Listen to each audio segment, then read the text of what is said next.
Apéro spécial nuit de folie en NBA. Les Game 5, on avait 4 Game 5 la nuit dernière. 3 séries dans lesquelles il y avait 3-1 et une série dans laquelle il y avait 2-2, la Nuggets Clippers avec un match 5 à Denver. Et un match très beau match, très bon niveau, qui n'était pas le match le plus serré et avec le plus de suspense de la soirée. Mais bon, il s'est passé quand même pas mal de choses, notamment un grand Jamal Murray. Dont on va parler, évidemment. Alors, vous le savez, parfois, on fait des focus sur des séries et des matchs en particulier. Mais là, il y a eu tellement de choses hier soir en NBA. Tellement de choses. Comme l'a dit Alex, 4 matchs. Des choses dans tous les sens. C'est simple. Si vous n'avez pas eu accès à Internet depuis quelques heures et que vous vous demandez ce que le père d'un joueur est capable de faire pour débarquer sur un terrain et célébrer de manière irrespectueuse la victoire de son fils, vous êtes sur la bonne chaîne YouTube. On va parler de nos 4 matchs de ce mardi soir. Exactement, de cette nuit de mardi à mercredi, tout à fait. On était parfaitement organisés, nous notamment, salut évidemment à la team rédac de Trash Talk, on s'était dit, bon allez, on a 4 matchs, on se répartit les trucs, moi je vais me les faire en direct. Alors, qui fait Celtics Magic? Robin, est-ce que tu peux te mettre sur Boston-Orlando? Alors attends un peu parce que là, on va démarrer par la base. On va parler de plein de choses parce qu'il y a eu 4 matchs avec en effet le Boston-Orlando dont tu rigoles là. Dont on ne va pas trop parler dans cette vidéo, on va pas se mentir, franchement. Bravo Boston. Bravo Boston, tout à fait. Très gros Jason Tatum qui revient très bien de son histoire de poignet. Il y a eu plus de 35 points sur les 3 derniers matchs de la série. Ouais, il a bien fini le Magic, a essayé pourtant de défendre très dur en lui proposant pas mal de défenses différentes, mais il n'y avait rien à faire. Boston très supérieur aussi globalement au Magic, c'est pas une surprise. Non, ouais, c'était 4-1, ça ressemble très fort à tout ce que tout le monde, ou beaucoup de gens en tout cas, avaient pronostiqué. Ouais, c'est un tout petit peu plus, allez, je dirais serré en soi sur la physionomie des matchs parce que moi j'aurais vu plus de branlées. Boston a mis une branlée hier soir, mais les matchs ont été quand même au global assez compétitifs. Hein. On a eu quand même des histoires entre KCP et Al Horford, Wendell Carter Jr. et d'autres garçons. Il y a eu des matchs qui étaient quand même assez engagés. On en avait vu un notamment nous en direct à Lyon, hein, où vraiment il fallait qu'il y ait une séparation des Celtics. C'était le Game 1. La première mi-temps du Game 1, effectivement, elle est serrée. Même le Game 2. Le Game 2, il y a le Game 3 après que Orlando prend. C'est ça. Mais le Magic s'est bien battu. Boston était plus fort. Boston a fait respecter la logique. Et donc, les Cavs sont qualifiés, les Celtics sont qualifiés, le Thunder est qualifié, c'est-à-dire que les 2 premiers de conf sont qualifiés, le deuxième à l'Est est déjà qualifié. Le deuxième à l'Ouest, on en a parlé hier dans une petite vidéo, ne sera peut-être pas qualifié. Plus compliqué. Mais voilà, moi je pense qu'il y a dans l'immédiat pas grand-chose à dire de plus sur cette série. On pourra reparler plus tard du Magic en tant qu'équipe éliminée, que faire TT, machin de ça. Et puis surtout, on va avoir l'occasion de reparler des Celtics très bientôt. C'est ça. Lors d'une preview de leur deuxième tour contre...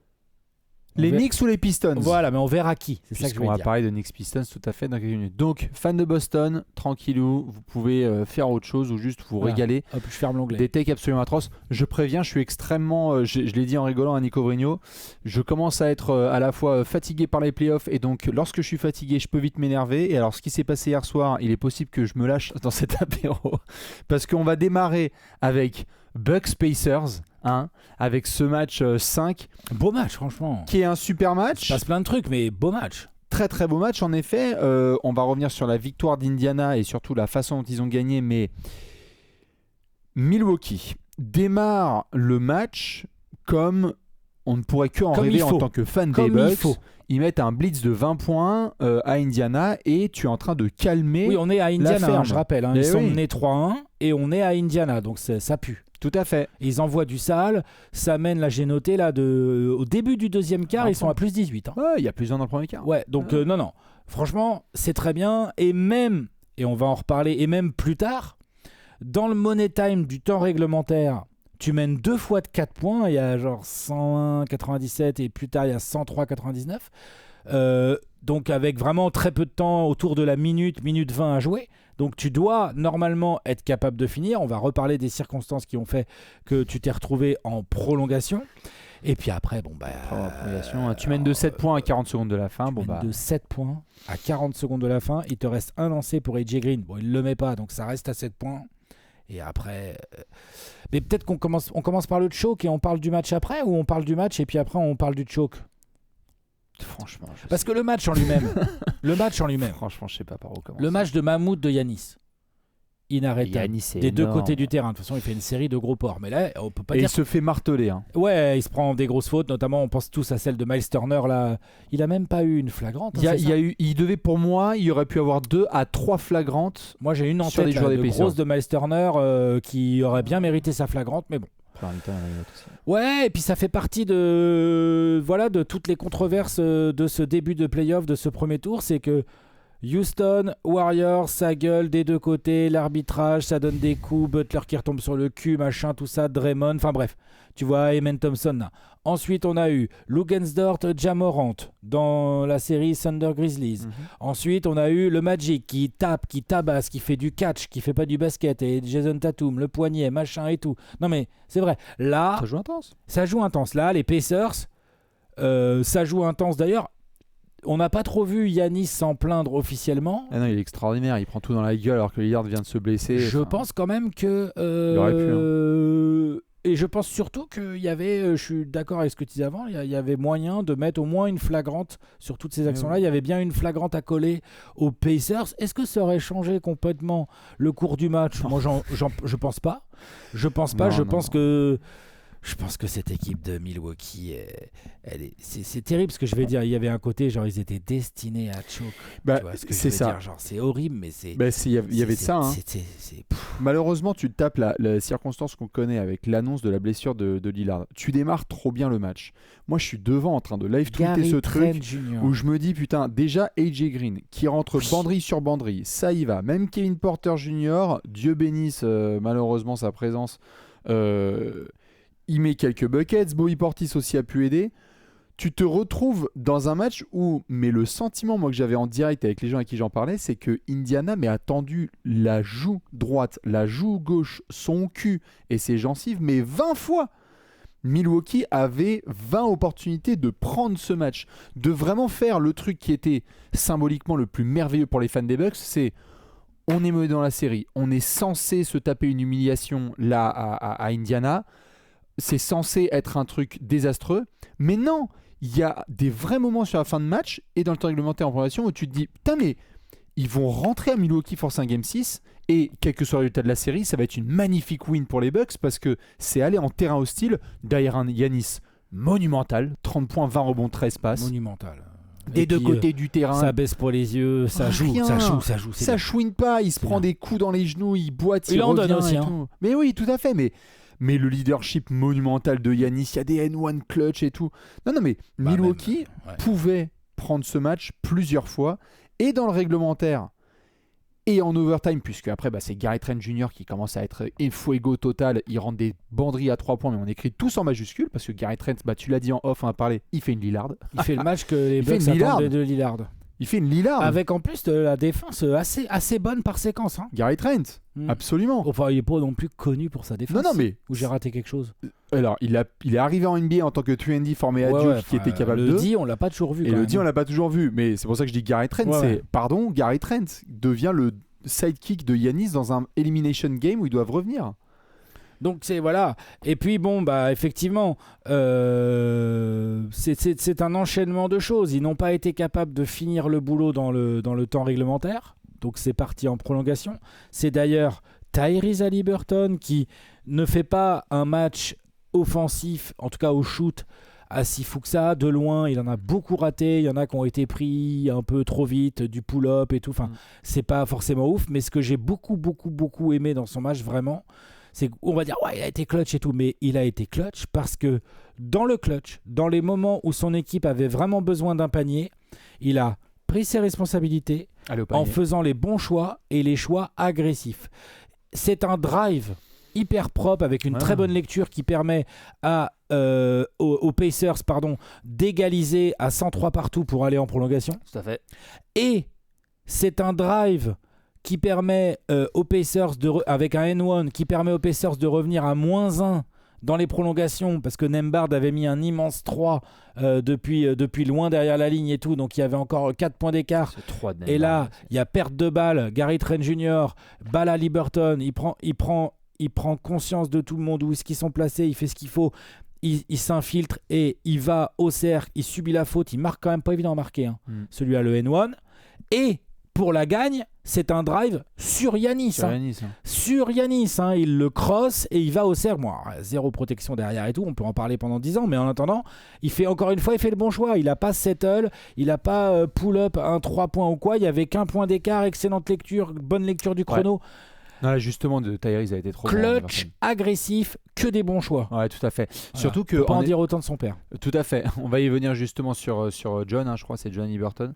Je suis content que tu parles de ça parce que Tyrese, pour le coup, sur le début de la prolongation, les choix ne sont pas bons. C'est-à-dire qu'il fait un petit peu trop des home runs. C'est-à-dire que vu que Gary Trent Jr. est chaud, lui, il tente des isolations sur Bobby Portis, step back à 3 points. Mais comme tu le dis, il dit non, on va aller à l'arceau et on va aller chercher les points comme des grands garçons, même si je suis un peu plus frêle. Et il le fait. Ce qui, pour moi, était une blague, c'est-à-dire que dans la soirée, je commence à dire non, mais attends, les Bucks, ils ont trop souffert, ils vont quand même pas perdre au buzzer, se transforme en le cauchemar le plus impossible, improbable, inimaginable pour les fans des Bucks. C'est que tu mènes de 7 points à 40 secondes de la fin. Tu parles du 3 de Nembhard. Il y a aussi des isolations Kevin Porter Jr. alors que Yanis est au poste défendu par Nembhard et qu'il faudrait peut-être dans le match le plus important de la saison réfléchir avec autre chose que son cul. Bah, moi là, j'avais envie de jeter mon téléphone par la fenêtre. Qu'est-ce que c'est que ces conneries? Pardon. Alors on va me dire oui, le shoot est ouvert. Il y a Giannis Antetokounmpo hein, qui a 30 points, 20 rebonds, 13 passes là et qui est à 1m50 de l'arceau. Oui, mais c'est vrai que le shoot est ouvert quand même. Mais j'en ai rien à foutre. Il est ouvert. Mais oui, mais ce qui est chiant, moi ce qui me dérange le plus, je suis d'accord avec toi. C'est pas Gary Trent qui est chaud. Kevin Porter Jr. ou Giannis, c'est quand même pas la même. Je suis d'accord. Mais ce qui me dérange le plus, c'est que l'action dont tu parles, je pense bien la voir. Et genre, le shoot est très très court. Il est même pas bien appliqué. Hey. En plus, tu vois, à la limite, bon. Ça fait fond de l'arceau. Il est basketteur professionnel en NBA. Il peut mettre un tir à 4,50 m. Hein, ouais, tout à fait. Mais là, non. Tu vois là, non. Et c'est une cascade de mauvaises séquences qui vont se dérouler. Je te confirme. Lay-up de la victoire de Tyrese Haliburton, no timeout, ogive envoyé de 500 mètres au buzzer et malheureusement les Bucks se font éliminer. Du coup on se retrouve dans ce chaos du buzzer final où moi je suis en train de me dire avec les gars, ok bah c'est parti, on va commencer à faire des visuels, Cavs Spacers, désolé les Bucks, écoutons Giannis en conférence de presse, mais on n'est même pas encore en conférence de presse que là on bascule dans le chaos absolu, CHAOS, avec déjà une embrouille Giannis Antetokounmpo, Bénédicte Mathurin. Oui.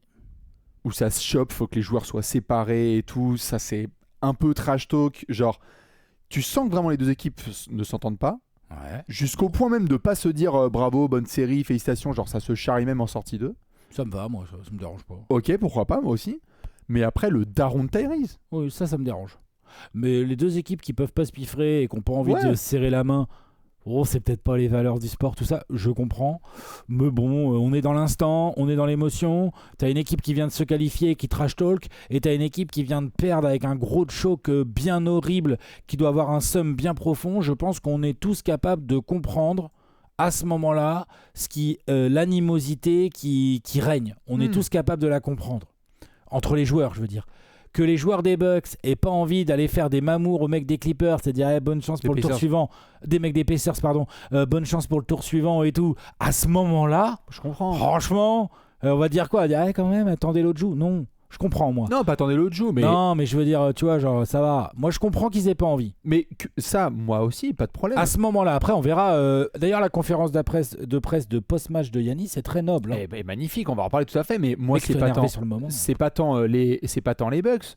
Les mecs, ils sont, comme il le dit, les émotions, elles sont hyper intenses à ce moment-là. Tu t'es défoncé, tu viens de jouer un match hyper intense, tu perds, c'est frustrant, etc. Je comprends.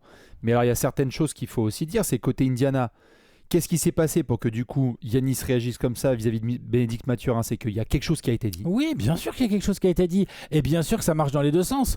L'équipe euphorique de sa victoire, très certainement, a dépassé certaines bornes qu'on fait péter un câble à leurs adversaires qui venaient de perdre. Ce que je veux dire, c'est que ça marche dans les deux sens. Tu as trop d'émotions à ce moment-là pour qu'on soit nous en tant qu'observateurs à froid pépouze dans nos canapes en train de dire ouais quand même ils exagèrent. Tu vois, voilà, c'est ça.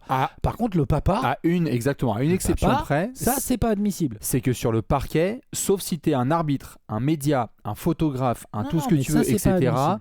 Même si dans les années 80, on voyait des images de, tu sais, Pistons Lakers, c'est à peine le buzzer, il est chauffé, t'as des fans qui sont sur le parquet, c'était la folie. Aujourd'hui, c'est beaucoup plus cadré avec la sécurité.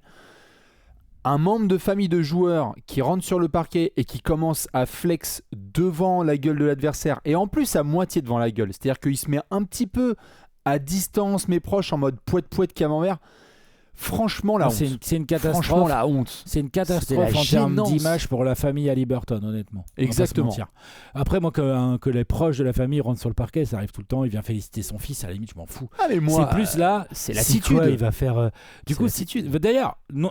C'est vraiment, je le pense, vraiment une catastrophe en termes d'image et en termes de ce que représente un daron d'un joueur professionnel, un grand joueur, une star, un all-star comme Haliburton, à tel point de toute façon que Haliburton, le premier truc qu'il dit en post-game, c'est ouais bah mon père il a fait de la grosse merde. père il a fait de la merde, il aurait pas dû faire ça, je vais l'appeler ou je vais lui en parler. Je lui ai dit. Je lui ai dit et Ouais. je vais lui redire. Enfin en gros.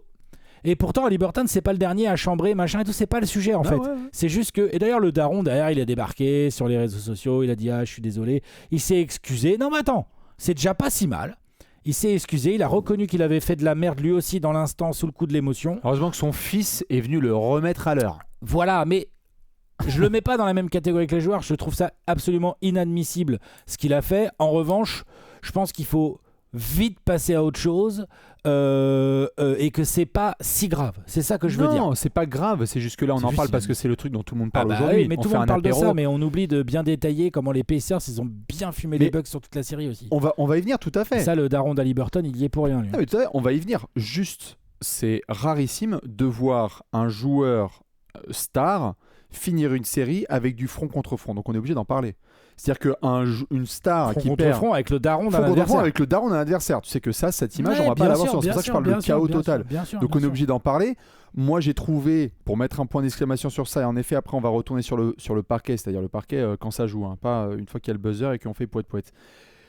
La réaction de Giannis est admirable en conférence de presse. C'est pas la première fois qu'il fait des conférences de presse monumentales, et là encore une fois, il a été d'une justesse, d'un équilibre émotionnel, d'une exemplarité sur lui, comment il a senti la chose, même s'il est capable de trash talking et de comprendre les émotions à ce moment-là, qu'il y a certaines lignes à ne pas dépasser, qu'il a trouvé ça irrespectueux, et aussi j'ai bien aimé qu'ils disent moi j'ai gagné un titre, pas eux, et lorsqu'on gagne un titre, on n'est pas obligé non plus de commencer à chambrer les mecs droit dans la gueule, on peut aussi serrer la main et dire c'était une super série, félicitations. Ouais, bien sûr. Mais je suis d'accord Et avec donc je tout trouve ce que qu'il la a- réaction de Moi, Giannis je a suis été d'accord avec formidable. tout ce qu'a dit Yanis. Hein. Et qu'on prend un peu, excuse-moi pour finir, juste Giannis qu'on prend un peu pour acquis sur ses réactions, parce que c'est un mec qui quand même se prend un retournement de situation de malade, avec un coéquipier qui se blesse, avec des mecs qui lui charrient.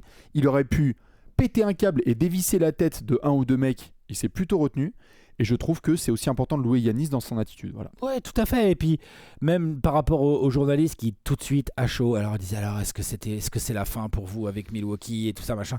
Et lui, tout de suite, il a botté en touche, évidemment, en disant, je sais pas, je pense qu'il y a autre chose à dire là tout de suite et on peut parler d'autre chose. Ouais. Enfin, voilà, je sais que je vais pas y couper, mais franchement, est-ce qu'on peut parler d'autre chose? Je trouvais ça bien. Ouais. Non, franchement, dans la défaite, il garde la tête haute et il montre une belle attitude. C'est clair et net.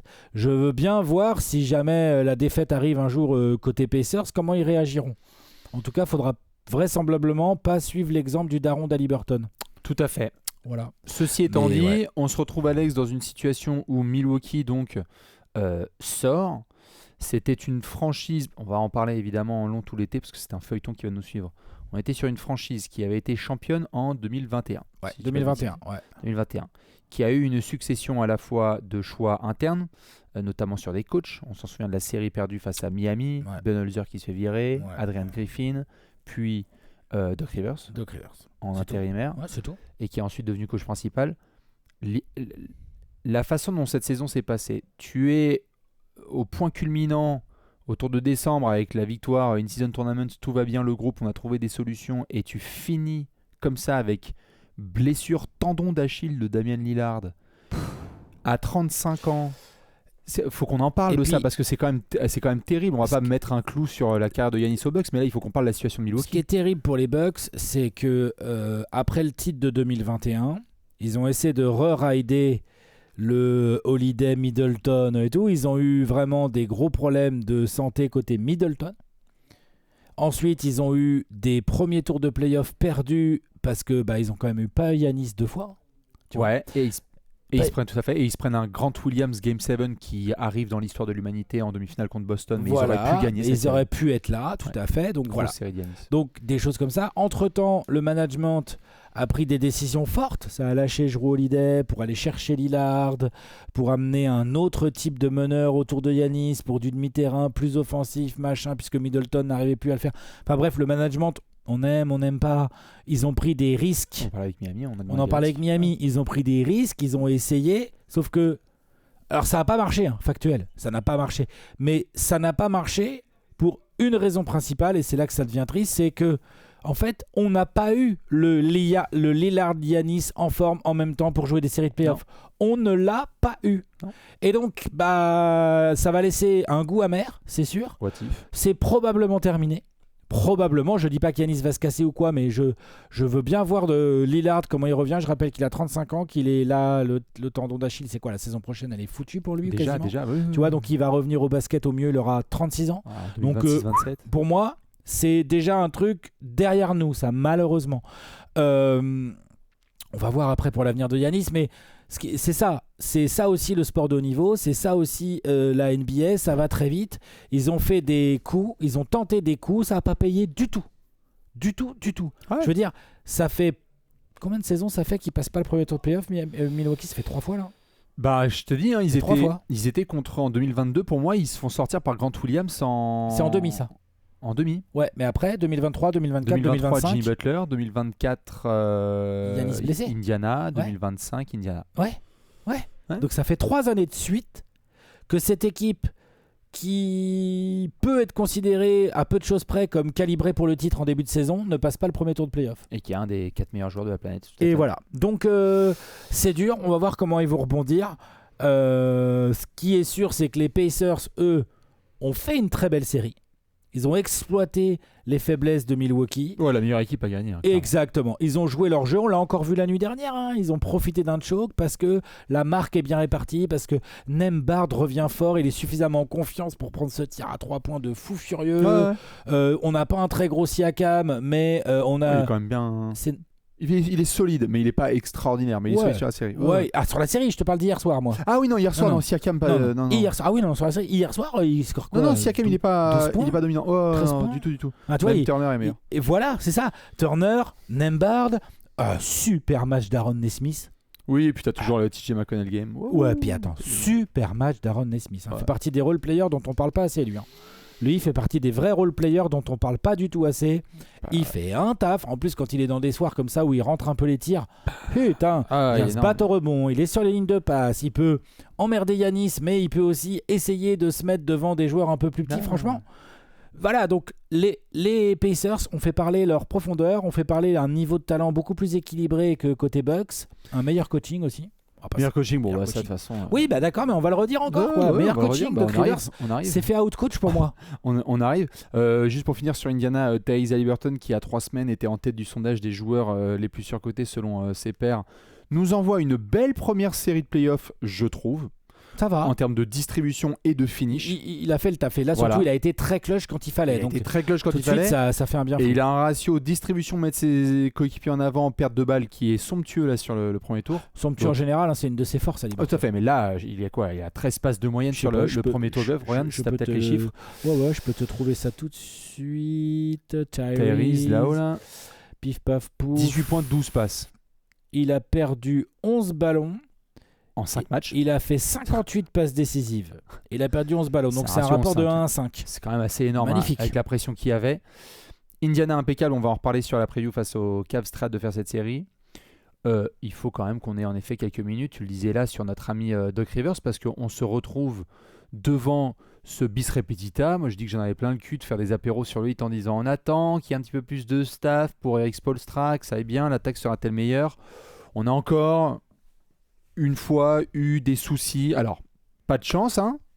Samuel Lillard se blesse, donc compliqué pour lui. J'avoue que pour une fois, moi je trouve qu'il y a peut-être des choses qu'il aurait pu mieux faire, mais j'avoue que J'aime pas ce coach, je pense que c'est pas nouveau, les gens ils savent et tout. Mais sur ce match 5, il avait réussi aussi, c'est aussi son travail de coach, à mettre son équipe dans des conditions pour qu'elle essaye de faire l'exploit de gagner à l'extérieur. Ensuite, c'était en place et on peut discuter sur certaines prises de temps mort, mais par contre, dans le money time, c'est pas lui qui perd les ballons quand même. Il faut reconnaître que les pertes de balles de Gary Trent, qui pourtant avait été responsabilisé, lui fait un bon match.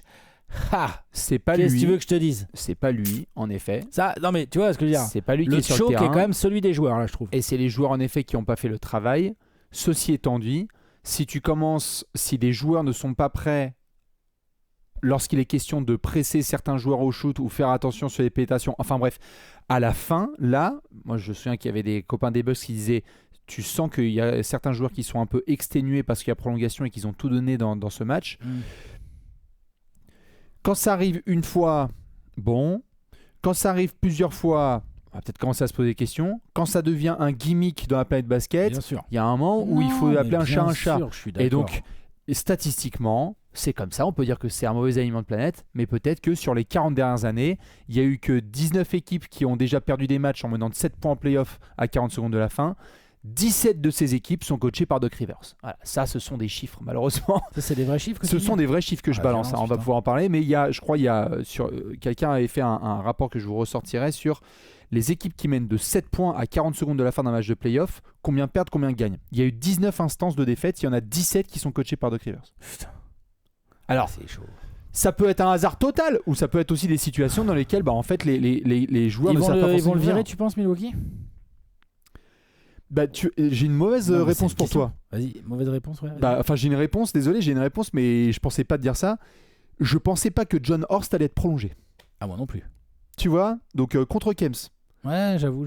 Non, toi, quand Moi t'as non vu cette plus, je info, pensais pas t'étais- que John Horst allait être prolongé non plus. Après, j'ai été surpris parce que je trouve qu'il y a eu quelques décisions pas ouf ces derniers temps. Après, il est aussi à la base du titre à l'époque. Oui, puis Donc il y a du... Enfin tu vois, genre on peut pas non plus enterrer les mecs comme ça. Ça les regarde, mais pour le coach, est-ce que John Horst va garder Doc Rivers? Est-ce que Doc Rivers s'entend suffisamment bien avec un Giannis moi pour j'ai un indice pour être toi. gardé? Ouais, t'as un indice, vas-y.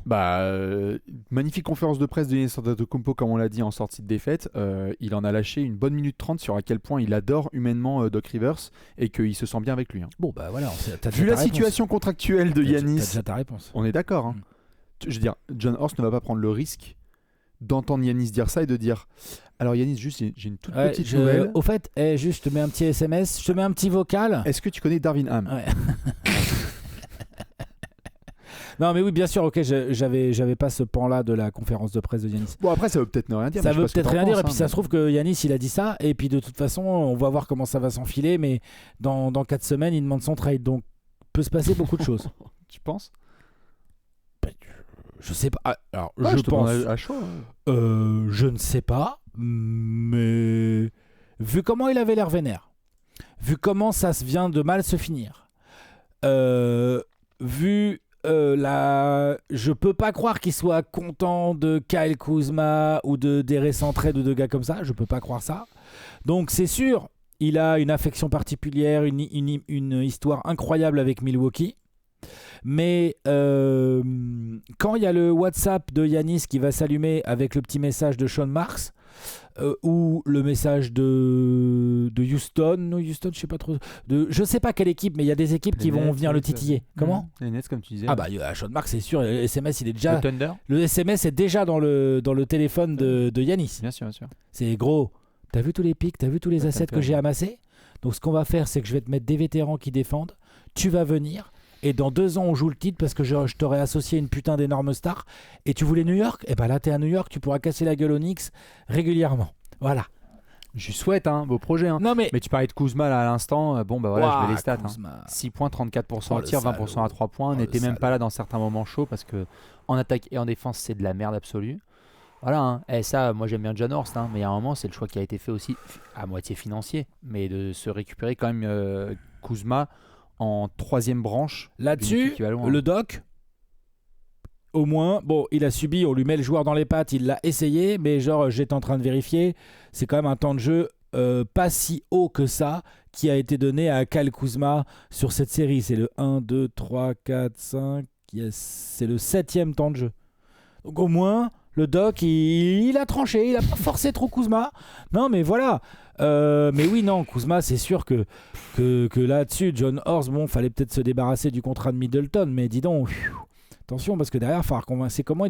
Comment tu convaincs Giannis, là ? Tu dis, alors bon, oui, donc Lillard, bon, ça va être compliqué. Le contrat de Kuzma, je vais voir ce que je peux faire. Brook Lopez, il est aux Lakers. Brook Lopez est à Jean-Libre, ouais. Oui, aux Lakers, c'est ce que je dis. Hein. Tout à fait. C'est pas ça ? Voilà. Non, mais plus sérieusement, John Horst, là, il a beau être renouvelé, il a pas tant que ça d'arguments solides quand il va aller voir Giannis. Tu sais qu'il a intérêt d'apprendre le grec et de parler sans faire de faute. Hein. Il peut, mais même ça sera pas assez. Hein. Même ça sera pas. Ça sera déjà un début. Tout à fait, ce sera un début, mais on va voir parce que franchement, blessure de Lillard, ton sidekick. On est à 2 doigts de voir Jrue Holiday qui envoie un texto à Giannis, genre coucou, j'ai fait le back-to-back. Ça se passe très bien pour d'autres garçons. T'as l'élite de l'Est qui te passe dessus, tu regardes les playoffs et on te dit en plus, bravo, vous avez choke dans le money time. Ou alors t'as fait front contre front avec des joueurs ou des parents de joueurs. Franchement, c'est désolant. C'est pour ça que je te dis que attention à Giannis, qui m'a l'air d'être un gars fidèle, attaché à Milwaukee, attaché aux Bucks et tout, bien sûr. Mais qui, en fonction des discussions qui vont avoir lieu là avec le front office, pourrait aussi dire « Vas-y, les gars, vous m'avez saoulé. Oui. Ce qu'on va faire, c'est que je vais demander mon trade. Donc d'abord, je vous laisse travailler un peu dans l'ombre, trouver le meilleur truc pour vous. Je veux pas vous foutre trop dans la merde, trouver une bonne contrepartie. Mais voilà, Brooklyn, telle équipe et telle équipe. Mais voilà, démerdez-vous. » Tout à fait. Attention à ça. Hein. Attention à ça. Absolument. Moi, je finirais juste à titre perso sur un truc que je souhaitais dire par rapport à Giannis. Toute l'année et depuis des années, on a la chance de pouvoir couvrir du basket et de pouvoir couvrir plein de stars. On a une effusion de superstars partout en NBA et plein de joueurs. Il y a très très peu de joueurs pour qui j'ai autant de respect et d'amour que pour Giannis Antetokounmpo. Dans son évolution, son leadership, ce qu'il véhicule, en termes de loyauté par rapport à sa franchise, etc. etc. Pour autant, il y a quelque chose au fond de moi en tant que fan de basket qui a un énorme pincement au cœur quand je vois un joueur comme ça ne pas pouvoir jouer fin mai, début juin. Oui, mais bon, vraiment. Et c'est comme ça. Je suis désolé pour les fans des Bucks, c'est pas facile. Je dis juste que j'adore Giannis Antetokounmpo et il faudra voir en effet comment ça se passe par la suite parce qu'il y a une certitude que toi et moi on a là, c'est que ce n'est pas dans cette équipe qu'il ira jouer fin mai début juin. Pas avec ces joueurs-là en tout cas. Et pas dans la situation actuelle ou dans 12 mois. Non, c'est sûr. Donc, je pose juste ça là. Et lui aussi il le sait. C'est pour ça que je te dis attention. Je voulais juste dire, moi là, j'adore. Il y a des semaines décisives qui arrivent à Milwaukee. Tout à fait. J'aime bien Jokic, j'adore Luka, j'aime bien Anthony Davis, tout ça, etc. Mais Giannis. Il va y avoir des rumeurs de partout. Oui, tout à fait. Je sais pas avec qui il est le plus copain dans la ligue en termes de joueurs, s'il échange avec des gens, mais il va y avoir de l'influence dans tous les sens. Il va y avoir de la sollicitation, donc il faut faire attention. Quant au fait qu'il joue pas fin mai, début juin, oui, c'est très triste, mais malheureusement, tous les ans et depuis plusieurs années, il y a des très grands joueurs qui jouent pas fin mai, début juin. Et il fait partie de cette année, je sais pas moi, Kawhi et ou Jokic vont pas jouer fin mai, début juin. Dès le premier tour, ça va être fini cette affaire. Tout à fait, pourront pas peut-être par jouer exemple, tu vois. Tout à fait au premier tour. Mais je dis juste, Giannis. On fait des apéros, toi et moi, toute l'année en disant on le prend pour acquis, etc. dans la course au MVP. Je tenais juste à le dire maintenant qu'il est en vacances. Ce mec est extraordinaire. C'est un des joueurs que je préfère de l'histoire de la NBA. C'est pas contre les fans des Bucks. J'aimerais qu'il soit ailleurs. Non, les fans, ils n'ont rien à voir là-dedans. Les mais ils subissent. Non, mais moi, c'est juste que ça leur fera du mal d'entendre, alors que le corps il est à peine tiède, que j'aimerais qu'il bouge, tu vois. Mais. Du coup, t'aimerais le voir où ? Quel genre de projet ? Aux Bulls. Oh, arrête. T'es sérieux ? On y va. T'es pas sérieux. Tu veux du mal en fait. Tu lui veux du mal. Non. Tu verras. Il n'y a pas de projet. Un coach. Non. Alors là, je préfère aux Nets. Meilleur coach et je crois beaucoup plus au GM. Évidemment, il y en a plein. Les Bulls, il a dit, Bastien. Eh oui, non, mais c'est parce que t'as tout ce que tu veux. Oh là là. Quand je dis Bulls, c'est pour troller, évidemment. Tu veux qu'il garde sa maison à Milwaukee, quoi. En gros, il va y avoir plein de gens qui vont s'aligner. Il y en a qui parlent des Nets, il y en a qui parlent du Thunder, il y en a qui parlent de plein de choses. Il y en a même qui parlent il y en a qui parlent même des Warriors. Pourquoi pas. À voir. Mais quoi qu'il en soit, quel joueur de ma boule. Et qui finit, genre, il y a des joueurs qui finissent, potentiellement on va voir, leur carrière dans leur franchise avec des grosses daubes. Le mec vient de nous poser un 30-20-10 avec une détermination de ma boule. Il peut partir la tête haute, il a rien à se reprocher. Mais bien sûr. Ça, il n'y a aucun sujet là-dessus. Ok, bon bah c'était sympa ce petit... Ça, c'était le premier match. On va reparler des Pacers bientôt, puisqu'il va y avoir une preview qu'on va faire bientôt avec Bastien de la Cavs Pacers, tout à fait. Comme prévu, le premier contre le quatrième. Tout à fait. Voilà, comme prévu, dans les previews, c'était prévu. Ah oui, ça par contre dans les previews, c'était prévu. Moi je pensais que ça allait être plus serré en termes de score entre Bucks et Pacers, mais voilà. Compliqué. Comme on l'a dit, hier soir, Boston-Orlando, on next. Ensuite, on a enchaîné avec nos amis les Knicks qui ont accueilli les Pistons. Alex, on avait fait tout un apéro sur aïe, il y avait faute sur Tim Hardaway Jr. Merci Josh Hart. C'est pas moi, c'est la faute des arbitres. On s'est retrouvés au Madison Square Garden et on se demandait comment ça allait se passer. On avait parlé tous les deux. Moi, je souhaitais qu'on retourne dans le Michigan pour un Game 6. Putain, on va l'avoir. On va l'avoir. Quelle occasion ratée par les Knicks quand même. Alors, désolé. Hein. Bah, tu sais quoi ? Allons-y. Quelle occasion. Je te propose de parler des Knicks et après on parle des Pistons. Ce que je veux dire, c'est que c'est pas du tout, vraiment. On va en parler après, l'a dit Bastien. Grand match des Pistons, je reviens après dessus. Vraiment bon match à l'extérieur, difficile, équipe jeune, tout ça. Mais, pardon, il y a un mais. C'est une occasion ratée pour les New York Knicks. Ils sont favoris de cette série. Ils ont les joueurs avec la plus grande qualité intrinsèque, j'aime pas trop ce mot, mais vous voyez ce que je veux dire, ils ont le plus de talent dans cette série, ils l'ont montré dans les matchs précédents, et là on est sur un match où Brunson notamment fait son premier match raté par Brunson dans la série. Il rate, peut-être c'est la cheville, je suis même pas sûr moi. S'il rate, il rate. Et dans le quatrième quart, là où il avait raté des débuts de match, mais il avait réussi à être ultra clutch, à créer des gros runs d'Enix, il ne l'a pas fait là. Karl Anthony Towns non plus. Je veux dire, quel est le joueur d'Enix qui a été à la hauteur de l'événement vraiment hier soir? Mitchell Robinson, tout à fait. Voilà. Très bon apport de Mitchell Robinson, j'ai beaucoup aimé. Et OG est vraiment énorme. OG a été énorme, Mikal a mis quelques gros tirs, mais voilà. En gros, dans un match serré, quand même, là, pour le coup, je veux dire, on est rentré dans le quatrième quart, il y avait plus 3 Pistons. On est sorti à la fin du match, il y avait plus 3 Pistons. Les Knicks, dans un money time où ils sont menés de 3 en entrant dans le quatrième quart, ils n'ont pas été capables de faire la différence face à ces Pistons. On va revenir sur eux, ils ont fait grave le taf et tout, mais pas de création de run. Ils ont été derrière, des choix défensifs pas ouf. Tu parlais de Mitchell Robinson. Moi, je trouve que limite, là, les 22, 23, 25 minutes, je sais pas combien de temps de jeu il a eu, c'est un peu le minimum qu'il faut lui donner dans cette série. Ça fait du bien quand il est sur le parquet. Ça fait du bien. Au rebond, ça fait du bien. En protection de tir, ça fait du bien. C'est vrai qu'en attaque, évidemment, t'es moins dangereux. Puis les Pistons peuvent faire faute sur lui. Il va peut-être pas mettre ses lancers. Ok.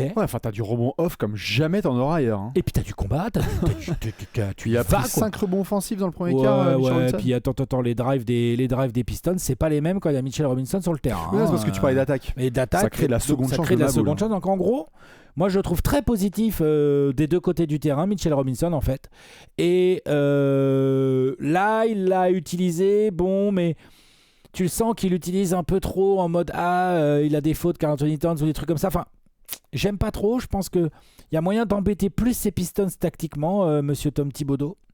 C'est foiré. J'aime pas trop la série de Thibodeau. Vraiment, là, j'aime pas trop la série de Thibodeau.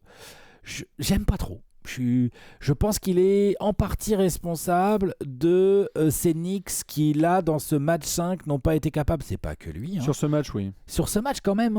Sur ce match, j'allais te dire R majuscule rotation et T majuscule Thibodeau. Parlons-en, allons-y. C'est ça dont je veux. C'est sur la série sur laquelle parfois il y a des trucs vraiment que j'ai bien aimé. Ok, il y a peut-être des trucs bien et tout. Mais là, justement, ce qui fait chier, c'est que, justement, dans cette série, il y avait un putain de match 5 à gagner. Parce que maintenant, il va falloir retourner à Détroit. T'as vu là-bas, là, dans la Little Caesar Arena, c'est ça ? Little Caesar Arena. Il y a une sacrée putain d'ambiance. Il y a une ville qui a faim. Il y a une ville qui retrouve le basketball de playoff. Et ils l'ont mauvaise. Parce que la dernière fois qu'on a joué du basket dans cette salle, ils l'ont mauvaise. Il y avait faute. Les arbitres sont prévenus. Et surtout, au-delà de tous ces éléments extérieurs, on va dire, au parquet, il y a sur le parquet une équipe des Pistons qui joue crânement sa chance. Tout à fait. T'es d'accord crânement sa chance. Ouais, bien sûr. J'allais parler de Détroit pour finir sur Enix, puisqu'on a qu'à les rouler dans la boue et dans la merde. Il n'y a pas d'autre terme. Tu l'as dit, ils ont foiré leur opportunité. Je veux pas les rouler dans la boue, ils ont pas fait un si mais moi, je vais mauvais le match. faire. Ah bah, ils ont fait un mauvais match. Oh, t'es vache. Non, les Knicks de New York à domicile, avec l'opportunité de reposer certains de leurs cadres en amont d'une Ils ont pas série fait le match qu'il déterminante fallait. face aux Celtics, n'ont pas fait le match qu'il fallait. Ouais. Les C'est Knicks vrai. de New York à domicile, comme tu le dis, à -3 face à une équipe inexpérimentée devant ton public, n'ont pas fait le money time qu'il fallait. Non. Donc, et je vais aller encore plus loin par rapport à ce que tu disais. La phrase qui ponctue tout ce que tu disais sur qui a fait son match vraiment, les leaders des New York Knicks n'ont pas été présents pour le match le plus important de ce début de playoff 2025. Tout à fait. C'est simple, Brunson n'a pas été Non. aussi bon. Ah, Je Brunson, parlais juste de il la vient cheville d'en parce faire que... 4 bons et là il Tout fait à un fait. mauvais match 5 et ça tombe mal. Hein. Et ça tombe mal. Je parlais de la cheville parce qu'il y a même eu un moment sur le parquet où, je sais pas, il y a eu un trou dans le parquet, il y a eu un truc qui s'est encore aggravé, cette histoire de cheville, donc à suivre par la suite. Carl Anthony Towns, on a eu des moments formidables sur la série, mais c'est un de ces matchs où Tobias Harris le regarde droit dans les yeux et c'est où en un fait... peu irrégulier quand même la série de temps. Il y a Tout à eu des fait. moments incroyables. C'est ce que je mais dis, il y a eu des moments incroyables, pouf. mais il y a des moments où Tobias Harris le regarde et dit mon gars, je suis le meilleur forward. Tobias Harris défend extrêmement bien sur la série sur 4.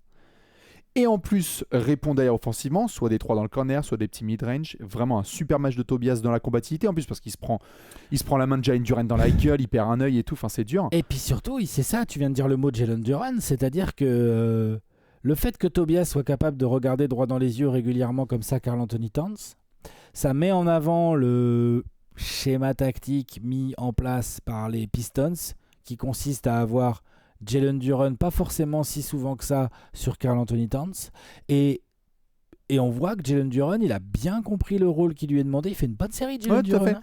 Hier soir dans le Money Time, Jalen Duren il a mis des paniers importants, il a pris des gros rebonds, il a mis un compte, enfin C'est ce qu'on attendait de lui, en plus dans il a sur le Money. Money qu'il agit là lui. 22 ans, 23 ans.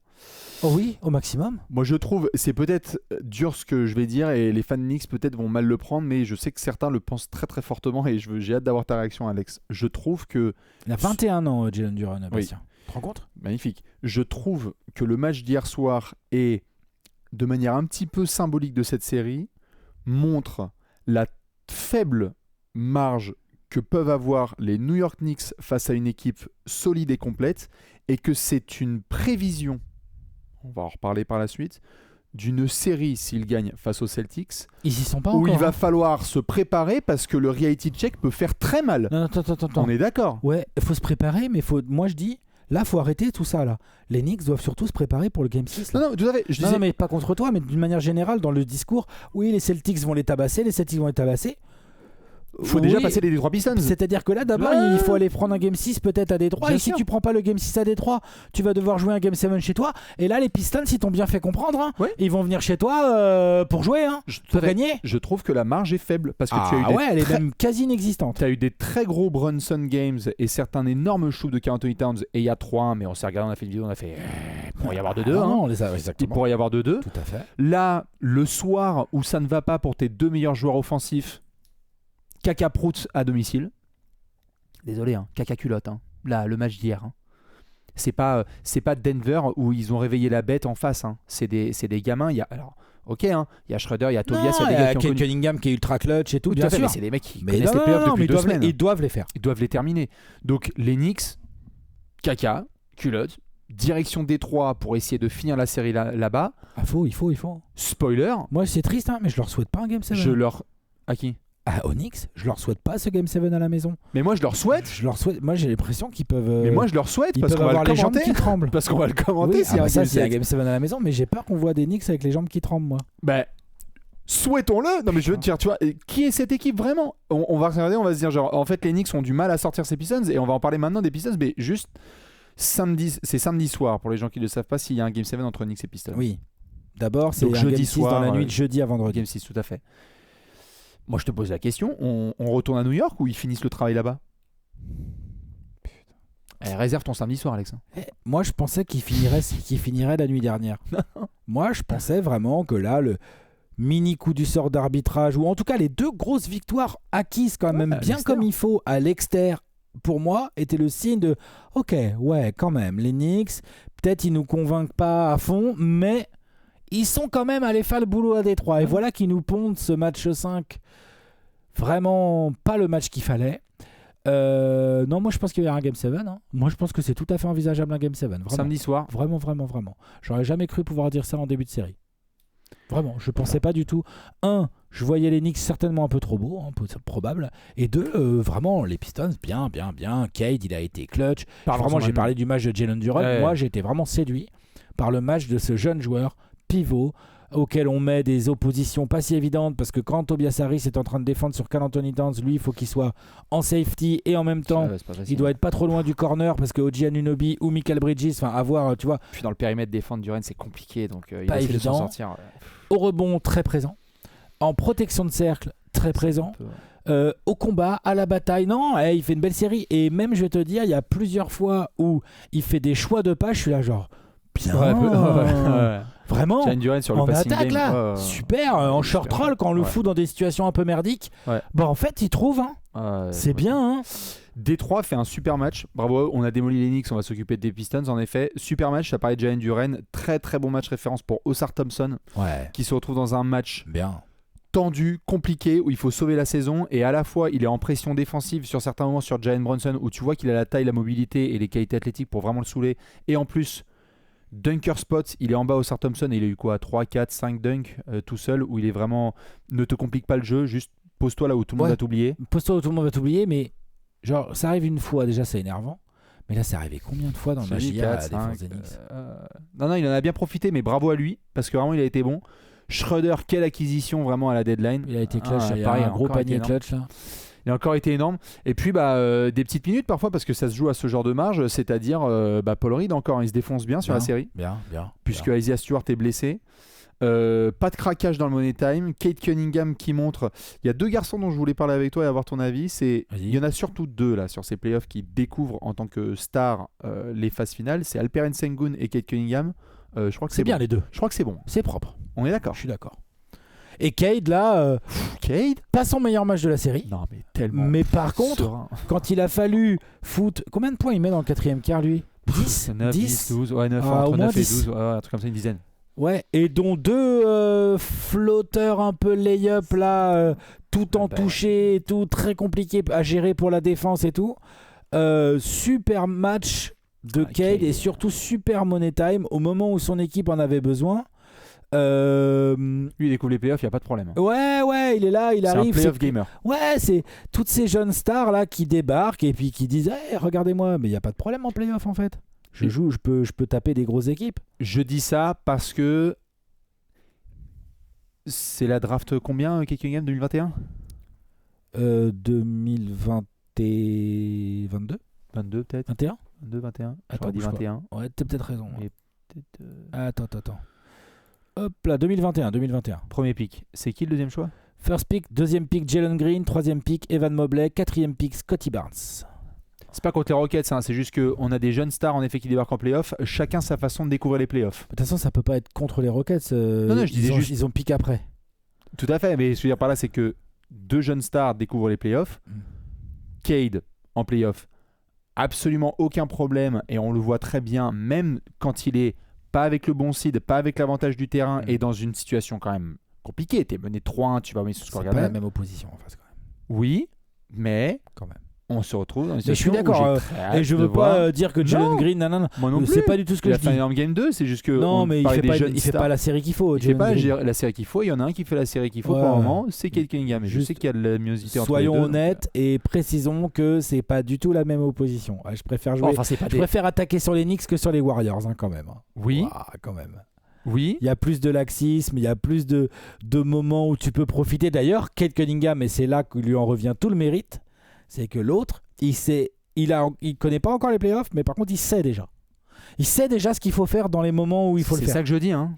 Et encore une fois, qui montre que les playoffs, il n'y a aucun problème. Ouais, tout match confondu. Tout à fait. Après, tu peux louper des shoots comme on a parlé sur le Game 4, il y a eu des ballons perdus, etc. Mais même là, même dans le Game 5, il en rate. De toute façon, sa moyenne sur la série, c'est combien? Tu les as là, les chiffres sur Kate? Oui. Kate face aux Knicks pour ses premiers playoffs. Voilà, il est à 43% au tir, 25% de loin. Donc rien de fabuleux en termes de pourcentage au tir. Hein. C'est comme ça, mais il a 25 points, 8 rebonds, 8 passes.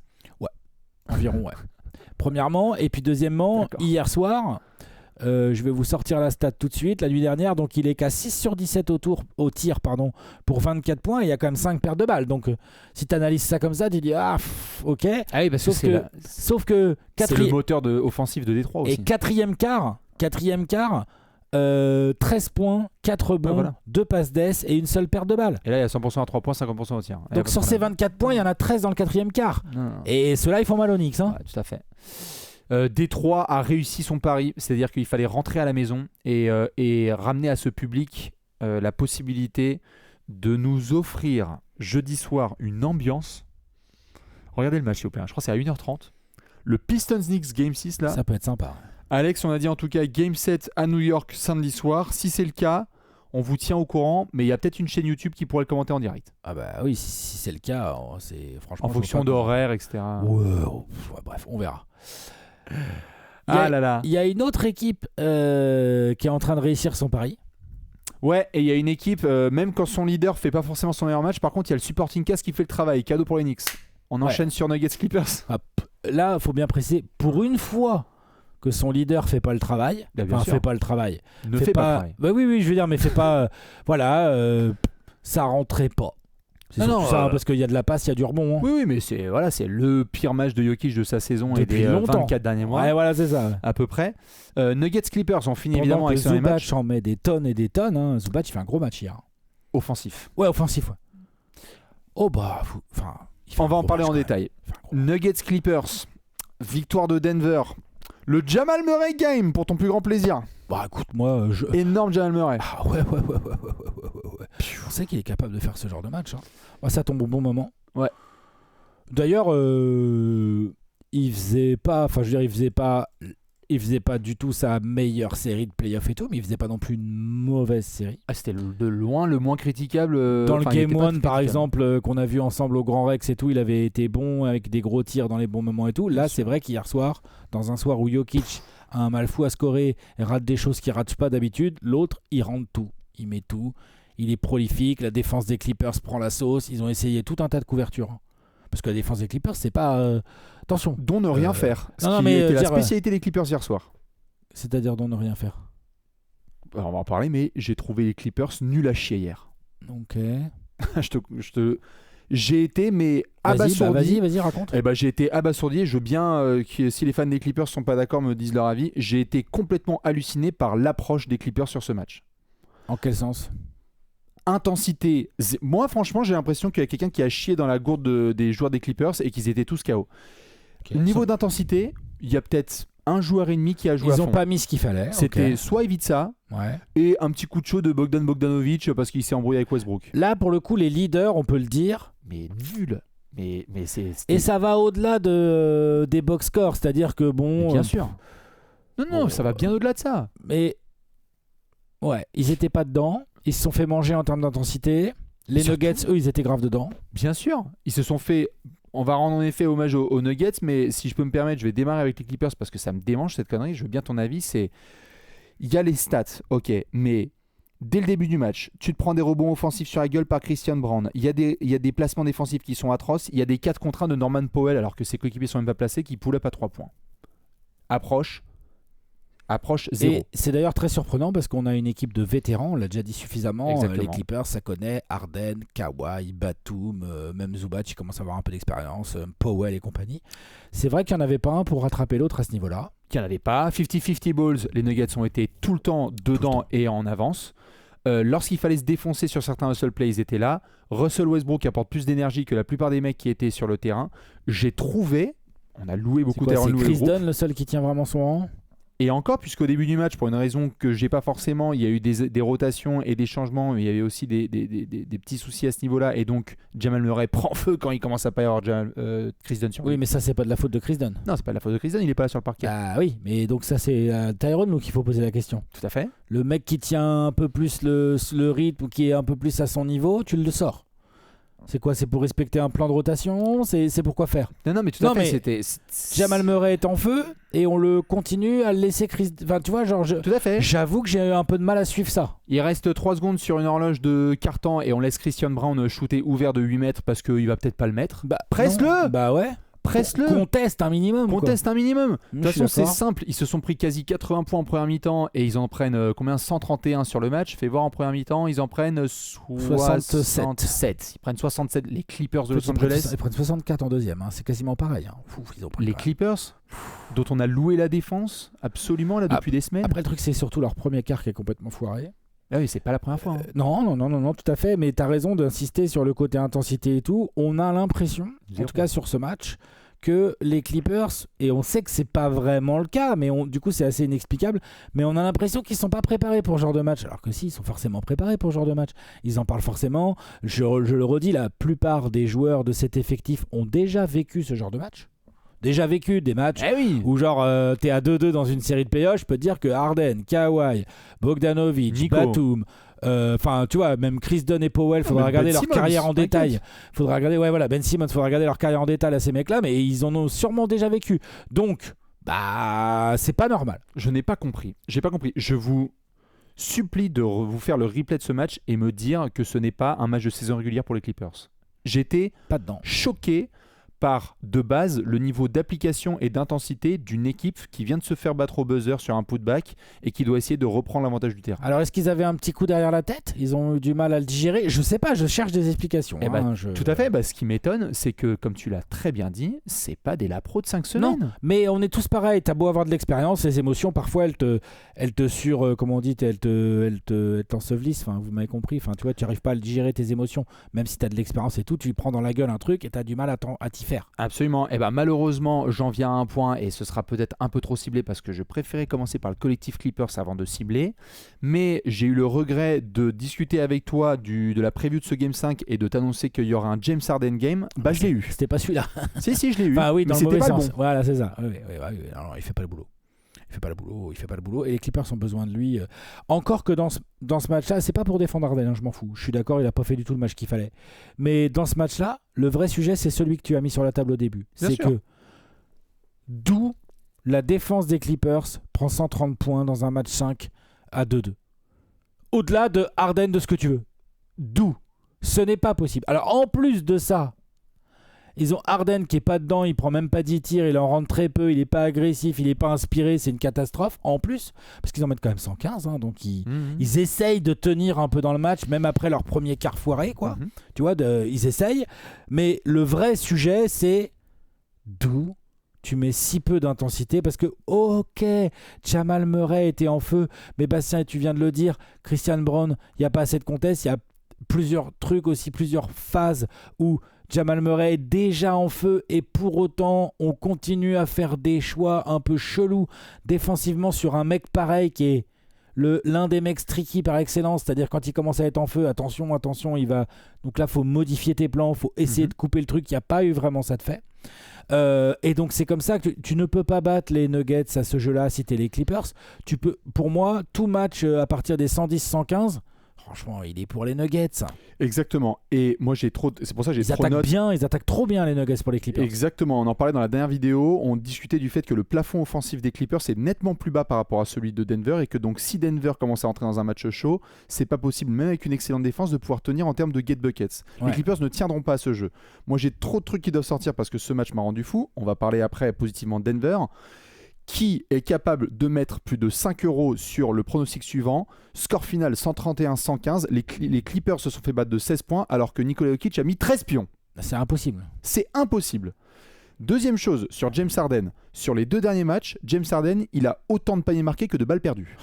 Ça va pas du tout. Troisième chose, Alex, je suis désolé, on va arriver à cette affirmation au moment où on va avoir le match le plus important de la saison des Clippers. James Harden est le 6e meilleur joueur de cette série. J'ai fait le calcul. J'ai pas fait les calculs, mais ok. Ouais. Nikola Jokic, Oui. Kawhi Leonard, Oui. Ivica Zubac, Oui. Jamal Murray, Oui. Aaron Gordon. Aaron Gordon. Christian Brown. Quand même pas. Tu sais, Christian Brown, Westbrook fait il y a une eu super des, série. il y a eu fait des ses matchs ratés, mais genre déjà hier Oui, soir, mais il est bon, très Harden bon. a été très très bon aussi en Oui, déplacement. et oui, tout. c'est vrai. Non, je suis vache. Harden est le Allez, 6e meilleur joueur de cette sixième. série. Le 6e détente. Hein. Ouais, putain. Et on n'a C'est même pas pas mis normal. Aaron Gordon et Harden à peu près à égal. Hein. C'est pas normal. Non, mais c'est pas normal. Et de toute façon, Qu'est-ce que c'est que ces conneries? on savait que cette série elle pouvait partir dans tous les sens. On savait que cette série serait serrée. Elle l'est. Il va y avoir un Game 6 à Los Angeles. Les Clippers ont besoin que tout le monde fasse vraiment bien le boulot. Les Nuggets, quelque part, eux aussi un peu. Même si là, t'as un Murray extraordinaire qui comble un Jokic qui est en galère, mais tu as encore une fois, genre Aaron Gordon. C'est tout le collectif. Attends, mais Aaron Gordon, il a vraiment été bon quoi hier, quoi. Genre vraiment. Et moi, c'est pour ça que je citais Christian Brown parce que franchement, Christian Brown, il a été catapulté titulaire, il a fait une bonne régulière, il a apporté plein de choses, il a vachement progressé. Et là, il arrive, il y a des hauts, des bas, notamment dans ses tirs, mais surtout, genre, ce que j'aime bien dans ce joueur, c'est le côté genre. Tu sens qu'il s'entraîne avec Aaron Gordon et Russell Westbrook quoi. Ça lâche rien, il est là dans tous les plays, il y va, les rebonds, il gratte et tout. Et hier, dans un match où les Clippers ne mettent pas l'intensité qu'il faut, ne mettent pas la rigueur qu'il faut, et ben il y a de multiples actions où l'énergie, le hustle d'un Christian Brown notamment qui vient gratter des rebonds, qui vient intercepter des ballons, qui vient accélérer le jeu, leur fait trop mal. Et en fait, c'est juste pas normal. Non, c'est absolument inacceptable pour les Clippers. Denver, rendons leur hommage. Je l'ai tweeté tout à l'heure parce que c'est quand même un fait rarissime. Je le balançais, j'ai été faire un tout petit peu de recherche. Excuse-moi, je te ressors juste ça en 2 secondes. Pipa. Voilà, juste je vous le lis. Cette nuit, les Nuggets ont remporté un match de playoff avec un Jokic à 13 points. C'est la 2e fois dans leur histoire, donc dans la carrière de Jokic, que les Nuggets remportent un match de playoff avec un Jokic d'avoir des 15 points. Normalement, Jokic met moins de 15 points, défaite. Bah oui. On a tout le temps critiqué le supporting cast. Pour moi, et je veux bien l'avis des fans de Denver, je trouve que c'est leur meilleur match de playoff depuis qu'ils sont champions NBA. Ils ont été collectivement, sans dépendance de Jokic, il y a même eu des bonnes minutes de DeAndre Jordan. Il y a eu un excellent Russell Westbrook. Franchement, j'avais l'impression tu plisses les yeux, c'était Bruce Brown prime à l'époque du titre. Il a été bon, il a été impactant, il est rentré dans la tête de Bogdanovic, il a mis encore des 3. Westbrook est à 39% à 3 points sur la série. Ouais, il met ses 3. Non mais tout à fait. Donc Denver peut-être réussir son calcul. Denver est en train de réussir un très joli pari et d'avoir continué cette équipe, d'avoir viré Mike Malone et le simple fait de se mettre en position de pouvoir passer ce premier tour parce que c'est pas encore fait, attention. Non. Parce que en gros du coup avec ces Clippers, tu sais pas trop. Pour le coup là, j'avoue, je sais pas à quoi m'attendre au Game 6 moi. Les Nuggets, j'ai une petite idée. Les Clippers, je sais pas à quoi m'attendre là au Game 6. Je sais pas. Est-ce qu'ils vont être forts en défense, ils vont s'être ajustés, puis genre Harden va être agressif avec Kawhi plus agressif Normalement, ils peuvent. Est-ce qu'ils vont être encore apathiques un peu comme ça là? Ils peuvent pas avoir. Défensivement, ils peuvent pas faire pire. Pour moi, ils pouvaient pas faire ce match-là à ce moment-là de la saison. Tout à fait. Déjà de base. Heureusement, à la limite, il y a eu lieu là et pas sur un elimination game, donc tu as encore une opportunité, une balle dans le chargeur à la maison. Hein, donc, voilà, mais donc j'espère que la défense va être meilleure. Après, on verra pour mettre des paniers, mais on va voir si la défense déjà peut être meilleure. Game 7 pour toi? Bah ouais, encore samedi soir, ouais. Samedi soir. Tu penses que les Nuggets finissent le travail là-bas? Bah, en fait, le truc, c'est que tu crois vraiment que Jokic il va faire 2 matchs comme ça pas bon? Non. De suite, je veux dire? Absolument. Mais en fait, ça, c'est pas bon pour les Clippers. C'est pas une bonne nouvelle, en fait. Tout à fait. Et Murray, bon, il va peut-être pas, encore qu'on sait pas avec Murray, il va peut-être pas te mettre 40 points 2 fois. Il peut le remettre.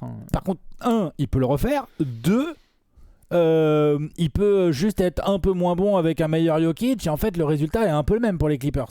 Oui, je trouve juste que sur la dernière vidéo, on avait été tous les deux d'accord sur le fait de dire que les Nuggets étaient en bonne position parce que la claire meilleure équipe dans cette série, c'était les Clippers. Bah, c'est pas aussi sûr que ça. Non, c'est pour ça. L'équipe qui vient de faire le meilleur match collectif de cette série, largement les Nuggets. C'est largement les Nuggets. Bien sûr, on est d'accord. Et d'accord. c'est pas de bon augure. Il n'y a que le match 3 des Clippers qui rivalisent là quand il les blow out. Là. Tout à fait. Mais ce n'est pas de bon augure pour les Clippers. Non, à c'est 24 heures dans l'elimination game. Je suis pas sûr qu'il y ait un Game 7, moi.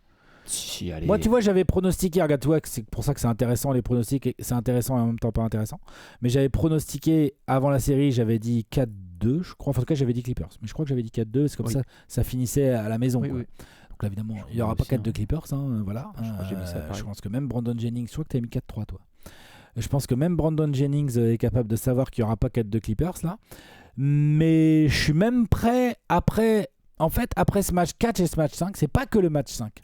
Après cet enchaînement match 4, match 5, c'est-à-dire gros comeback des Clippers dans le 4e quart du match 4, tu crois que tu peux aller en prolongation et en fait c'est même pas un coup du sort, c'est une action incroyable qui s'est jouée à un quart de poil de cul de seconde qui permet aux Nuggets d'arracher grâce à Aaron Gordon le match 4, enchaîné par un immense match collectif des Nuggets avec un immense Jamal Murray, alors que t'as un petit Jokic et t'as un super Aaron Gordon, un super Westbrook, un super Christian Brown, enfin laisse tomber quoi, tu vois. Non, tu sais quoi, je dis qu'il n'y aura pas de Game 7. Voilà, ils vont les finir, malheureusement, pour les Clippers. Je pense qu'il y en a 7. Ok. Et que dès les premières minutes de cette série, lorsqu'on était au Grand Rex, on s'est regardé, on a fait putain, imagine, il y en a 7 de Ah cette bah série. ça, par contre, alors qu'on soit... Parce qu'on en veut 7. Hein. Écoutez-moi bien, Wow. genre je pense pas, là j'ai pas cette sensation, j'ai l'impression que les Nuggets là ils ont mentalement ils ont retourné un truc, les Clippers je sais pas là il y a plus la même vibes, les vibes sont inversées presque et donc je vois bien les Nuggets finir. Par contre je suis grave chaud pour un Game 7, attention qu'on soit tous bien clairs, hein. Cette série est incroyable, elle est super cette série. J'en veux 7, il y en aura 7. Au passage ça fait ce premier tour de playoff. Non mais les premiers tours des playoffs, on se régale, c'est incroyable. Franchement, c'est bonheur pur. Voilà un petit peu pour ce tour complet. Est-ce que tu avais d'autres choses à dire sur cette nuit absolument folle de NBA, Non, à part je que crois Stephen Castle est le rookie de Je l'année? crois qu'on est pas mal, on attend la nuit prochaine avec pas mal d'impatience parce que là dis donc, 100% West Coast. il n'y a pas que des petits matchs hein. 3-1 dans 2 séries. Je crois qu'il y a les Rockets. Wolves et les Warriors qui peuvent finir ça à l'extérieur chacun, si je dis pas de bêtises. C'est ça, les équipes qui sont menées 3-1 sont à domicile et doivent essayer de sauver leur saison. À la fois les Lakers à domicile et avant ça les Rockets assez tôt chez eux. On va avoir l'occasion de refaire d'autres vidéos, débriefs. Il y aura des previews de séries. Attention juste pour celles et ceux qui n'ont pas eu l'info. Dimanche, début des demi-finales, on sait déjà qu'il y aura un Cavs Pacers dimanche soir. Ouais. Donc la bascule a lieu dimanche, pas lundi. Hein. C'est ça, exactement. Mais on ne sait pas encore s'il y aura d'autres demi qui vont démarrer ou s'il y aura une remontada incroyable des Lakers et des Rockets, auquel cas le Game 7 aura lieu ce dimanche. Nuggets Clippers s'il y a un Game 7 samedi soir, Knicks Pistons s'il y a un Game 7 samedi soir. Clin d'œil, restez connectés, peut-être qu'on sera là. Et en fonction de ce qui va se passer, t'es pas à l'abri d'avoir des Game 7 qui tombent le dimanche. Hein. Il y a moins de chance. Franchement, faudra Ça revenir à 3. S'il y a des Game 7 Waouh. dimanche, je peux vous dire que ça aura tweeté en majuscule avant. Ah ouais, de ouf. Je peux vous l'assurer. Ça veut dire que Houston va gagner à Golden State. Et que les les Lakers, Lakers vont gagner à ou Minnesota. que les Lakers reviennent. Ouais. Pouf. Donc c'est bien ce que je dis. Vu C'est la en gueule de ce premier majuscule. tour. Tout à fait. Et comme tu le dis très bien, vu la gueule de ce premier tour. En plus, on peut pas dire que ça soit impossible. Non. C'est peu probable. C'est hyper serré. Ouais. C'est peu probable, mais c'est pas du tout impossible. Tout à fait. Sur ce, on vous fait des gros bisous. On vous souhaite une très bonne soirée. 2 matchs de l'Ouest ce soir. Demain 1er mai. Mais l'info continue. On vous fait des gros bisous. Et à très vite sur Trash Talk. Des bisous. Ciao. Ciao.